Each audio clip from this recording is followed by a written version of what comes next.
자, 계속해서 욥기 28장 오늘 20절부터 마지막 절까지 보겠습니다. 그러므로 지혜는 어디서 오는가? 명철이 있는 곳은 어디인가? 그것은 모든 살아있는 것에 눈으로부터 숨겨졌으며 공중의 새들로부터 닫혀 있도다. 멸망과 사망이 말하기를 우리가 우리의 귀로 그 명성을 들었노라 하느니라. 하나님은 그 길을 이해하시며 그 처소도 아시느니라. 이는 그가 땅의 끝까지 살피시며 온 하늘 아래를 보사 바람의 무게를 다시며 물을 달아 무게를 재심이라. 그가 비를 위하여 규칙을 만드시고 천둥의 번개를 위하여 길을 정하셨을 때 그가 지혜를 보시고 선포하셨으며 그가 그것을 예비하셨고 정령 찾아내셨도다. 또 사람에게 말씀하시기를 보라, 주를 두려함이 곧 지혜요 악에서 떠난 것이 명철이니라 하셨느니라 하더라. 결국 이 지혜와 명철에 대해서 어떻게 하나님이 말씀하시는가, 이 결론이 여기 나와 있습니다. 이 지혜와 명철에 대한 정의는 세상의 어떤 정신과 의사들이나 교육자들이나 과학자들이나 철학자들, 어떤 종교 지도자들이 지난 6,000년 동안 학교에서, 특별히 대학교에서 학생들에게 제시했던 그러한 정의와는 전혀 다른 것입니다. 20절에 그 지혜가 어디서 오고 명철이 어디에 있는가 이렇게 말씀했습니다. 욥기 3장 23절을 보게 되면은 우리가 미리 봤죠. 하나님께서 둘러 막으시며 그 길을 감추면 사람에게 어찌하여 빛을 주셨는가? 하나님이 둘러 막으시니 어떻게 빛을 주시는가? 하나님이 막으시면 아무도 그 지혜의 빛, 말씀을 깨달을 수 없습니다. 그 지혜에서 결국 지혜가 어디서 오는가? 우리가 9절에서 이미 봤죠. 지혜는 산의 뿌리에서 오는 것도 아니고, 또 10절에 바위들 사이에 있지도 않고, 물 아래도 있지 않고, 땅의 꼭대기에도 있지 않고, 인간들은 지혜 없이 죽는다 그랬어요. 욥기 4장 21절 보면 인간들은 죽을 때 지혜가 없이 죽는다. 또 13절에도 그렇기 때문에 살아있는 자들의 땅에도 있지 않다.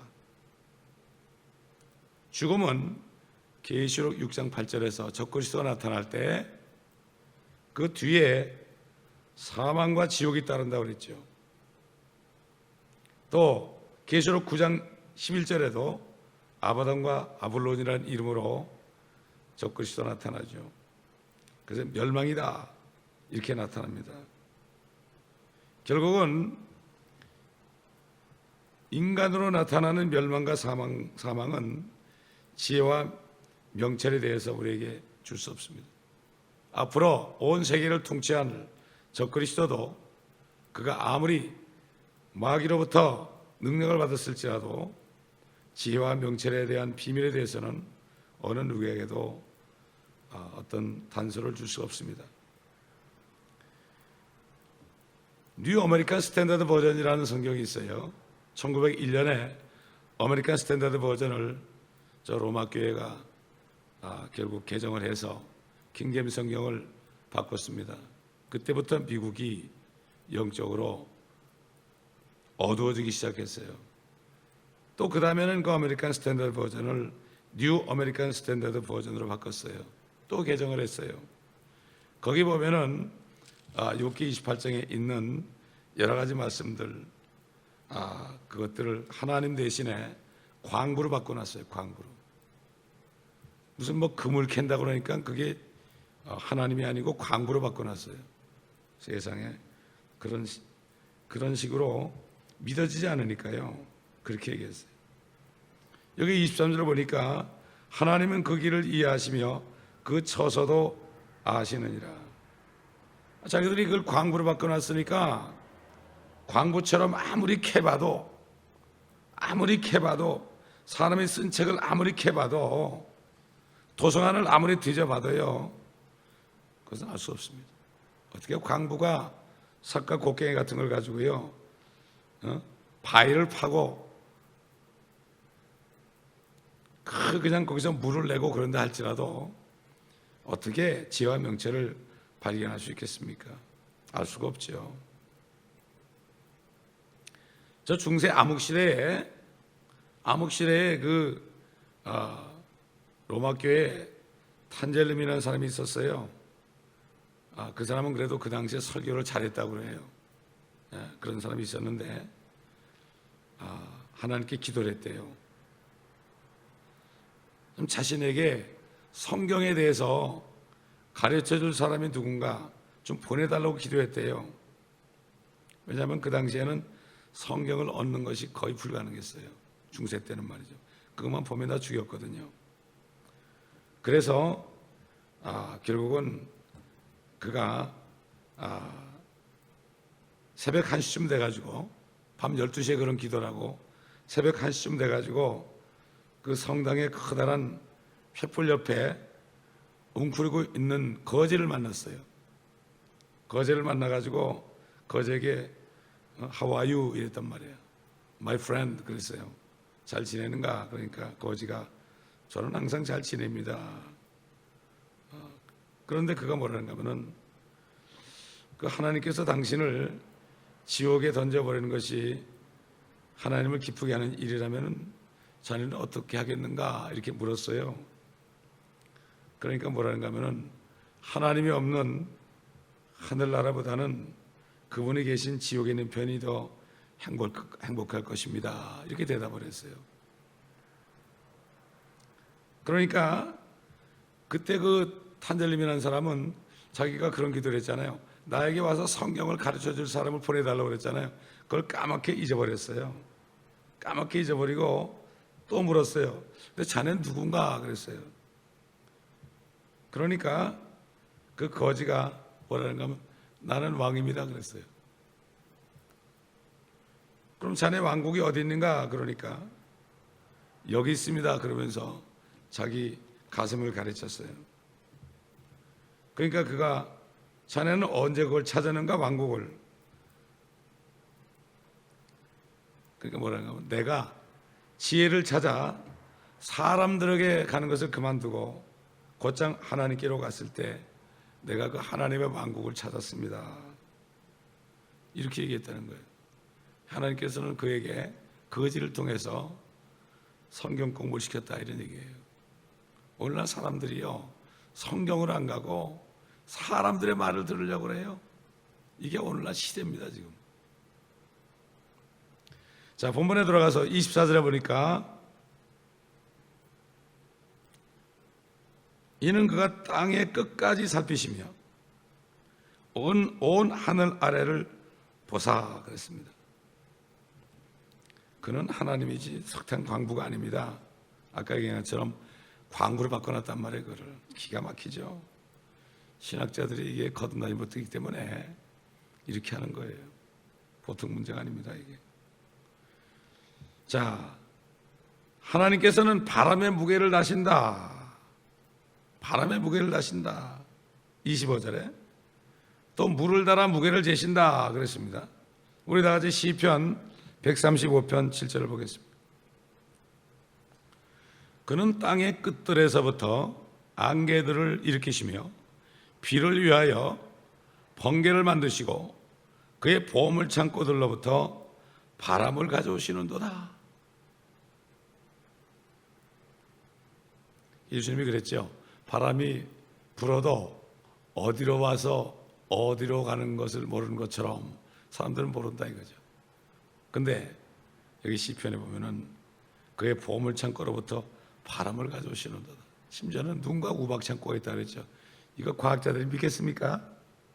에이 그런 게 어디 있어. 그거는 어디 무슨 뭐 동화 같은 얘기지 이렇게 얘기하겠죠. 사실 말이죠. 과학자들이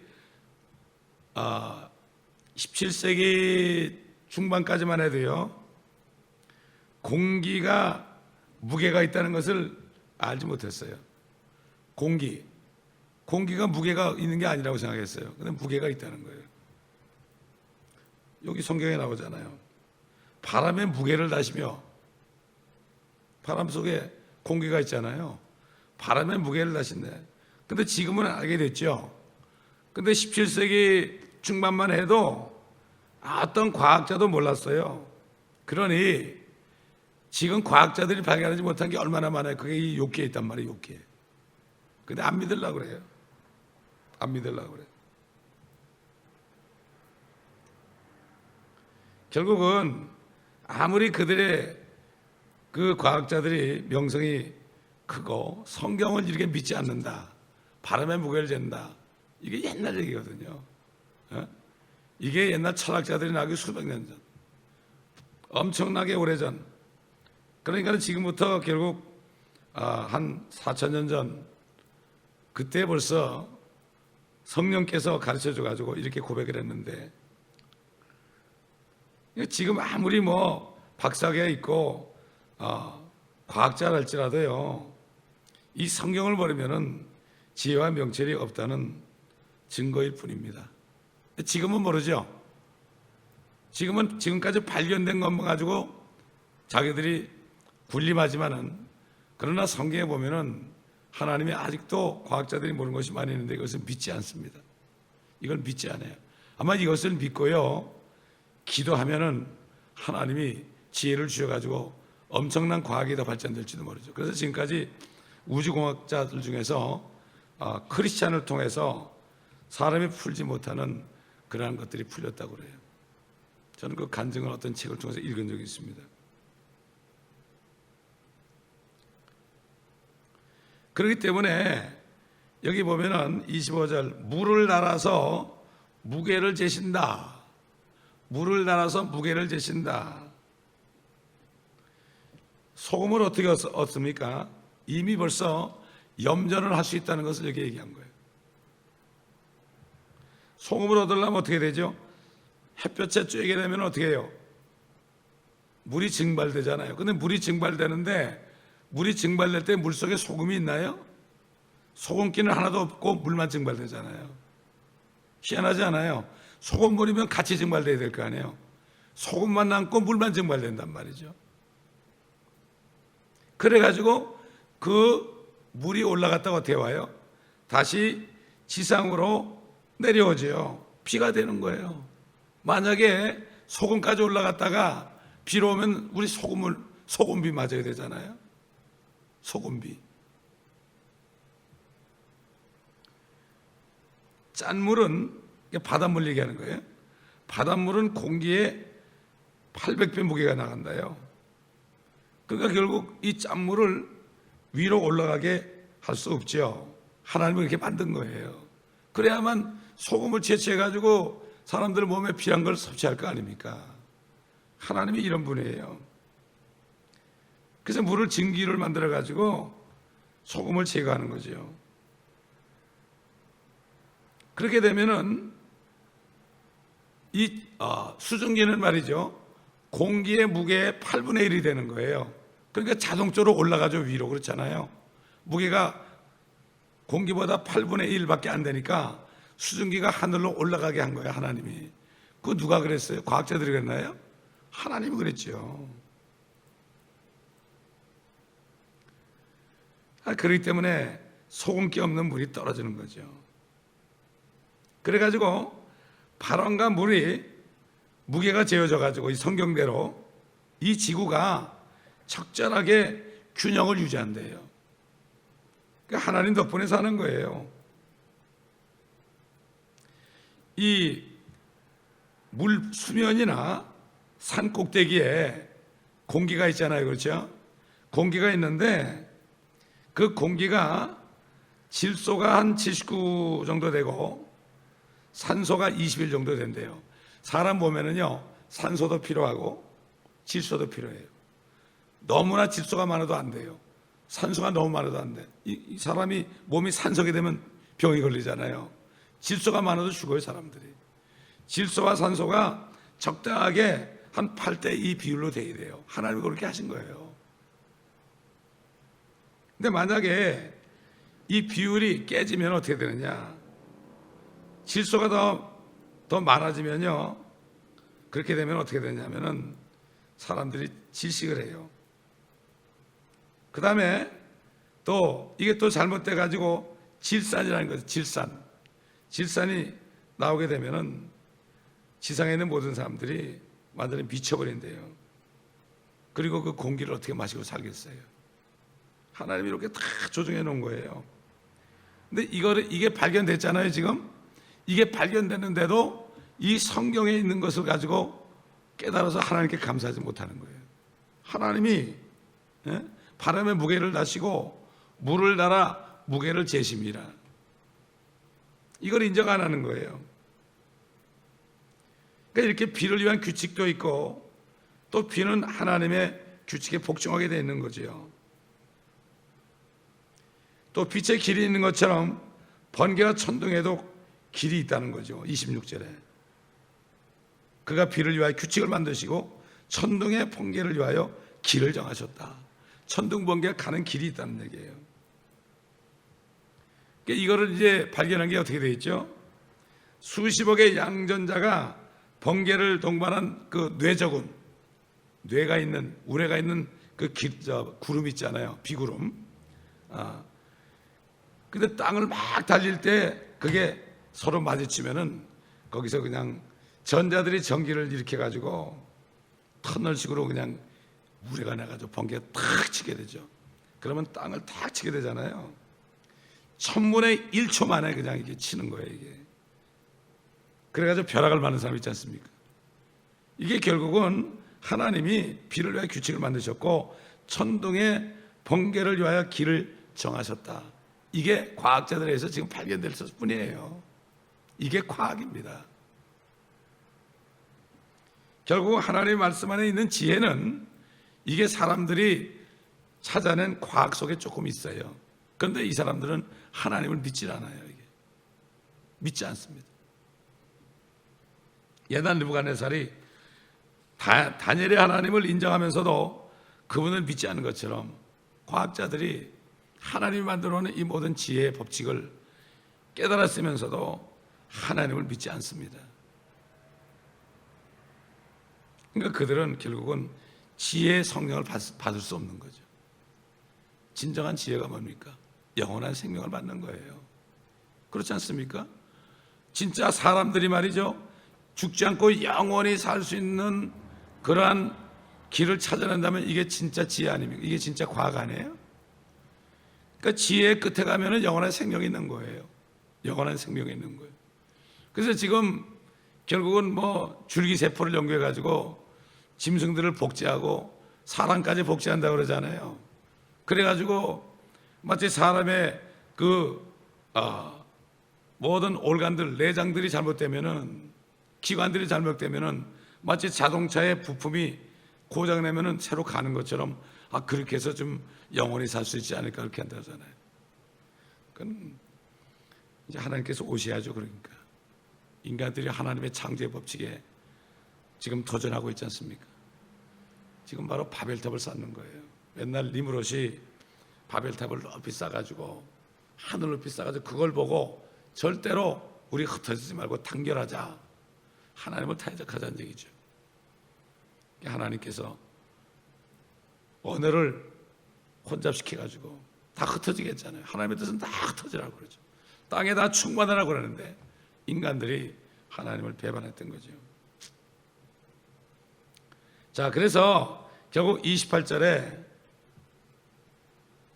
뭐라고 그랬습니까? 주를 두려워함이 곧 지혜요, 악을 떠나는 것이 명철이라. 이렇게 하나님은 결론을 내렸습니다. 또 27절에도 하나님께서는 지혜를 보시고 선포하셨고 그것을 예비하셨고 정녕 찾아내셨다. 결국 하나님께 나오지 않으면, 하나님의 말씀에 오지 않으면 지혜를 받을 수 없고 결국 성령을 받을 수 없고 영원한 생명을 받을 수 없다. 진정한 100%의 과학은 영원한 생명을 받는 것이다. 이게 바로 성경 말씀입니다. 그래서 성경에서 지혜가 있는 것이고, 우리 주님 자신이 나 지혜다, 내가 지혜다, 또 지혜로 천지를 창조했다. 결국 우리가 영원한 생명을 받은 것은요, 새 피조물이 된 거예요. 새 창조가 된 거예요. 예? 죽었다가 하나님 우리를 살리신 거지요. 예수를 믿을 때 그 지혜의 영을 받아서 죽었던 우리가 살아난 거죠. 그래서 예수님께서 나를 믿는 자는 죽어도 살겠고 살아서 나를 믿는 자는 영원히 죽지 아니하리라. 결국 지혜를 받아들일 때, 주님을 영접할 때 그 지혜를 받아들이는 거 아니에요? 그게 바로 성령 아닙니까? 그래서 성령 무슨 영이에요? 우리 다시 한번 찾아봅시다. 이사야서 11장. 이새 줄기에서 한 싹이 나며 그의 뿌리들에서 한 가지가 자랄 것이라. 이새는 다윗 왕의 할아버지죠. 아버지죠. 아버지니까 결국은 이새 줄기가 바로 다윗 아닙니까? 다윗의 자손이신 예수 그리스도죠. 가지가 자랄 것이며 그 가지가 고딕체로 되어 있죠. 그래서 고딕체로 되어 있는 거예요. 그게 예수님이기 때문에. 주의 영이 그의 위에 머물리니, 예수 그리스도 안에 성령이 계셨잖아요. 지혜와 명철의 영이요, 계획과 능력의 영이며 지식과 주를 두려워하는 영이라. 그래서 이 7영이 있는 거죠. 그래서 그 7영이 어디 있습니까? 하나님의 보좌를 둘러 있죠. 요한계시록에 보면은, 사도행전에 갔을 때 봤죠. 그러니까 성령을 받은 사람은 지혜와 명철을 받은 사람들이에요.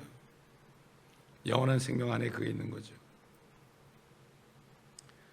그런데도 자신들이 하나님보다도 더 똑똑하다고 생각하는 수많은 그 학위를 가진 사람들, 이런 사람들은 정말 못 말리는 사람들이죠. 이렇게 욥기 공부를 하면서 우리가 지금까지 기록되고 가르친 이 말씀 중에서 참 이렇게 위대한 진리들이 있고 과학이 있는데, 이것을 모르고 이것을 하나의 장난감 정도로 여기는 사람들, 참 얼마나 안타까운 사람들인지 모릅니다. 그들에 대해서 하나님이 어떻게 할 것인지 로마서 2장 3장에 보면 나옵니다. 우리 한번 봅시다. 로마서 2장. 다 읽진 않겠고요. 3장 10절부터 몇 절 읽겠습니다. 다 읽을 수는 없고요. 기록된 바 같으니 의인은 없나니 없도다. 한 사람도 없도다. 깨닫는 자도 없고 하나님을 찾는 자도 없도다. 모두가 탈선하여 함께 무익하게 되었으며 선을 향하는 자가 없으니 없도다. 한 사람도 없도다. 그들의 목구멍은 열린 무덤이요 그들이 자기 혀로는 속였으며 그들의 입술 아래는 독사의 독이 있고 그들의 입은 저주와 독설로 가득 차고 그들의 발은 피 흘리는 데 빠른지라 파멸과 비참함이 그들의 길에 있고 그들은 평강의 길을 알지 못했으며 그들의 눈 앞에는 하나님을 두려움이 없도다. 이게 지혜가 없도다, 명철이 없도다 이런 얘기죠. 라고 하였느니라. 이제 율법이 말하는 것은 무엇이나 율법 아래 있는 사람들에게 말하는 것인 줄 우리가 아노니 이는 모든 입을 막고 온 세상이 하나님 앞에 죄가 있게 하려 함이니라. 그러므로 율법의 행위로는 그분 앞에 의롭게 될 육체가 없나니 이는 율법을 통해서는 죄의 깨달음이 있음이라. 그 다음에 2장 보면요 6절부터 보면 그분께서는 각 사람이 행한 대로 갚아주시니 참고 선을 향하여 영광과 존귀와 썩지 아니함을 구하는 자들에게는 영원한 생명으로 하시고. 이게 뭡니까? 이게 하나님의 말씀을 구하는 자들 아닙니까? 다투고 진리에 복종하지 아니하며 불의에 복종하는 자들에게는 붕괴와 진노로 하시리라. 하나님의 지혜를 받아들이지 않고 하나님을 두려워하지 않고 악에서 떠나지 않는 사람들이죠. 악을 행하는 각 사람의 혼에게 환난과 공고가 있으리니 첫째는 유대인에게요 또한 이방인에게며 선을 행하는 각 사람에게 영광과 존귀와 평강이 있으리니 첫째는 유대인에게요 또한 이방인에게라. 유대인이고 이방인이고 하나님께 오지 않고 예수 그리스도를 믿지 않는 사람은 다 자기가 행한 대로 심은 대로 거두게 될 것이다, 이런 얘기입니다. 근데 주님을 두려워하는 게 뭘까요? 주님을 두려워하는 거, 두려워서 떠는 겁니다. 이거 경외 정도가 아니야. 개혁엔 전부 경외로 바꿔놨어요. 경외로, 존경 정도로 바꿔놨어요. 이건 무서워 떠는 거예요. 정신을 잃을 정도로 두려워하는 거예요. 이 사람이 하나님을 두려워하는 사람이에요.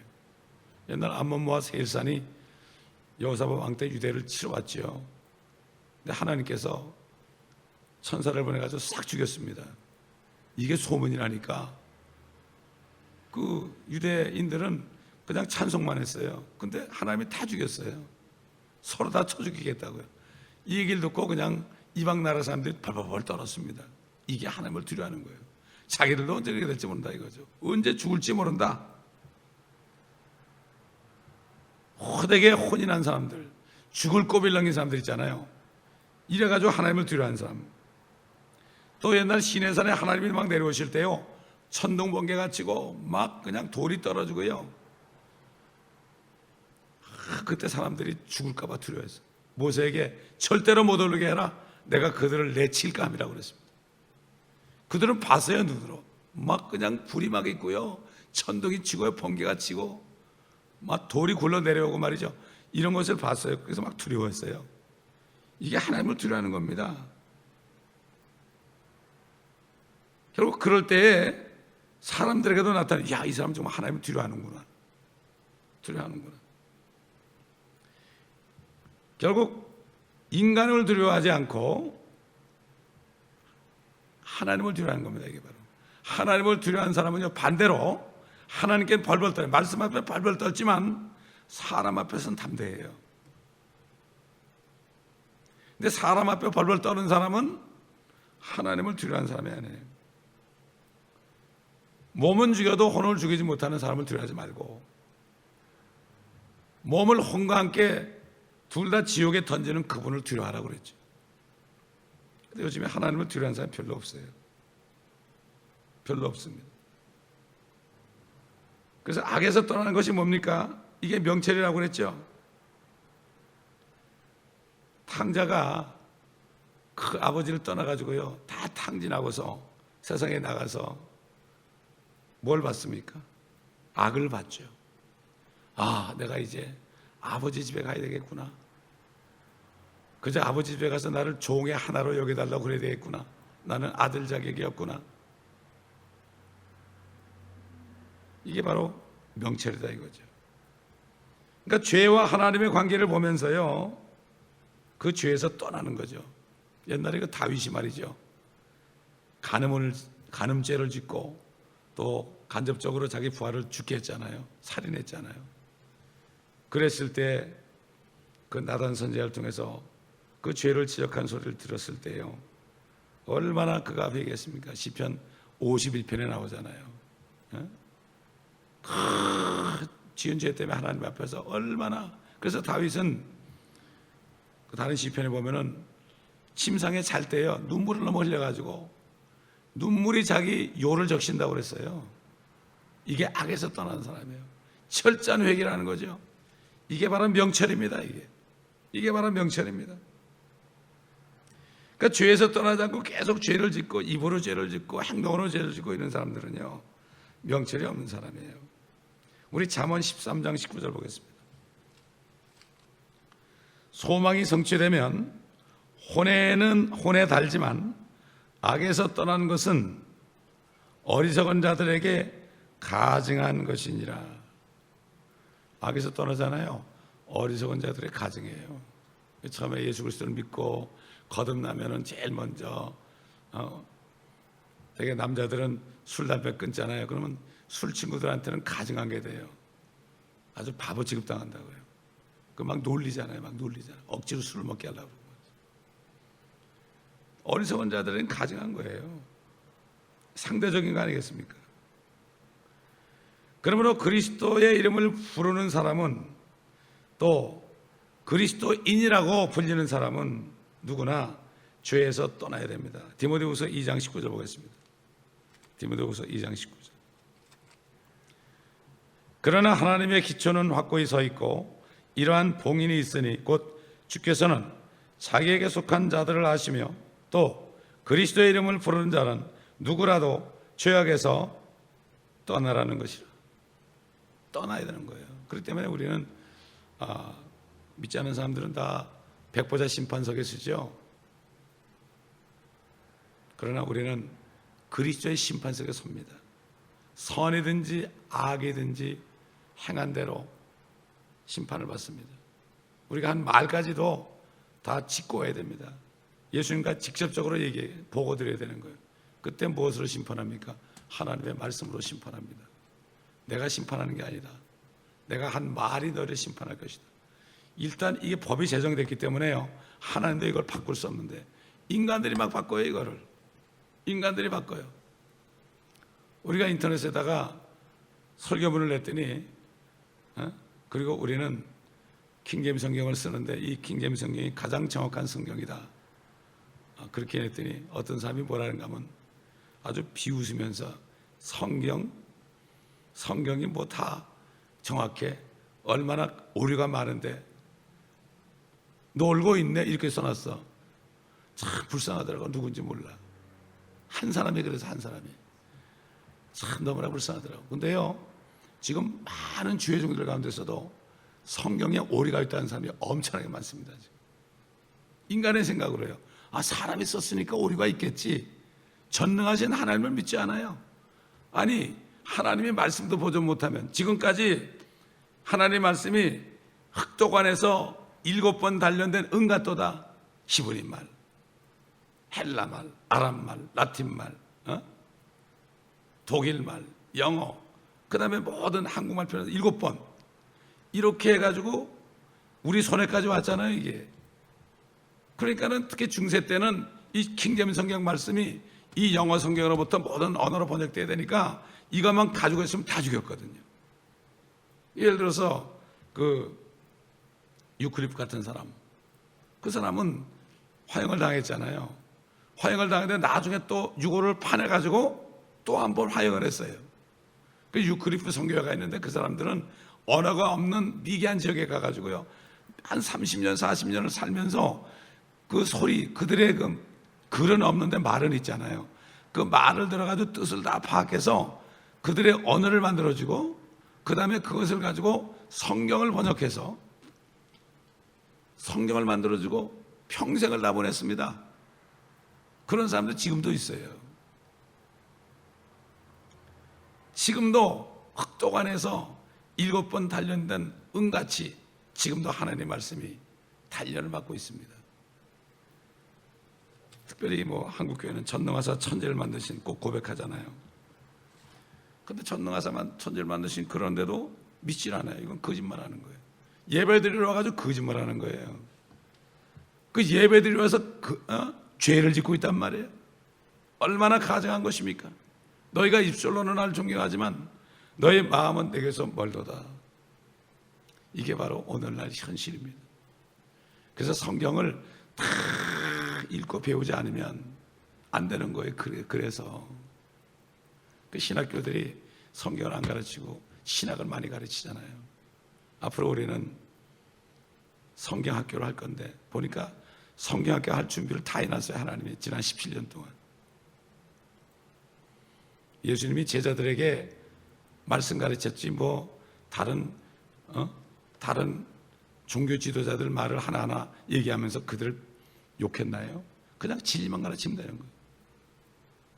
뭐 다른 신학자들이 이렇게 했다 저렇게 했다 일일이 얘기할 거 없어요. 진리만 가르치면 돼요. 이게 성경학교예요. 이게 우리가 강의한 것을 전부 글로 옮겨놓게 되면은 그게 교과서가 되는 거예요. 옛날 제 어릴 때는 목사님이 강의한 걸 가지고 다 배워가지고 목사가 100몇십 명이 됐어요. 그래가지고 교회를 100몇십 개를 개척했어요. 옛날에 아굴라와 브리실라 그 부부는 사도 바울과 함께 천막을 만드는 일을 같이 했던 사람이에요. 그 사람은 아볼로 목사를 가르쳤어요. 복음을 가르쳤습니다. 소위 말하는 평신도란 말은 없지만은 수많은 평신도들이 말씀을 다 먹어가지고 주의 종들을 가르치는 이런 신학교를 만들고 싶어요. 저는 이런 성경학교를 만들고 싶어요. 이제 기도를 시작했습니다. 기도하겠습니다. 감사합니다. 아버지 하나님, 오늘도 말씀 안에 있는 하나님의 지혜와 명철을 우리가 또 보았나이다. 아버지 하나님, 이 말씀 안에 모든 지혜와 명철이 있는데 많은 사람들이, 그리스도인들까지도 사람들에게 찾고 있고 세상 책에서 찾고 있습니다.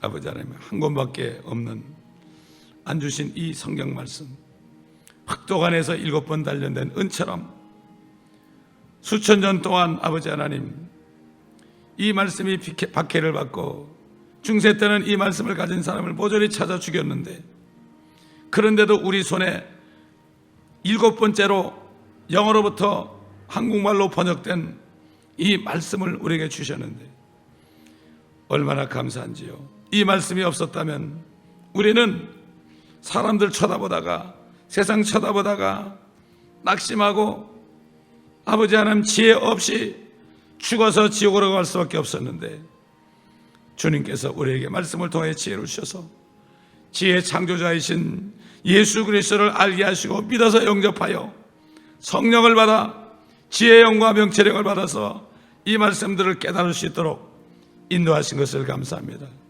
이 말씀들을 다 깨달아서 아버지 지혜 없이 죽어가는 수많은 사람들에게 이 말씀을 가르칠 수 있도록 도와주시고, 앞으로 아버지 하나님, 앞으로 하나님 진정한 성경학교가 이 교회 안에서 탄생하여서 많은 죽어가는 사람들, 지혜 없이 지옥가는 사람들을 가르치는 사람들이 이곳에 넘치는 교회가 되게 도와주시옵시기를 원하며, 이곳으로부터 수많은 선교사들이 파송되는 교회가 되게 도와주시옵소서.